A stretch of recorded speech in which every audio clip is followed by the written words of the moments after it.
በሚቀጥለው በጀት ዓመት የርብርብ ማዕከላችን የቤት ግንባታ ነው። በርካታ የቤት ግንባታ ፕሮጀክቶች ያስጀምረናል። ካዛንቺስ ላይ ብቻ ወደ 20 ሺህ የሚጠጋ ቤት አስጀምረናል። መከታተል ማጠናቀቅ እንዲቻል የኛን ልክ ኮሪደርን የመራንበት የሥራ አግባብ ምሪት ይፈልጋል።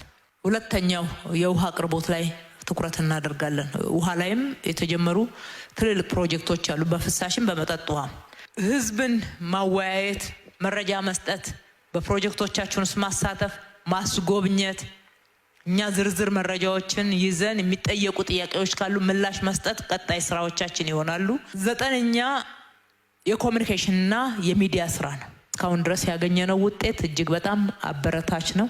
አበረታችነቱ ለበለጠ ውጤት ሊያነሳሳን ሊያስታጥቀንና ልንሰራ የሚያስችለን እንዲሆን ያስፈልጋልና ዝግጁ ሆናችሁ በ9ኛው ወር ግምገማ መነሻነት አመቱ መጨረሻ ላይ 100% ፈጽማችሁ ተሸላሚ ለመሆን ያብቃችሁ።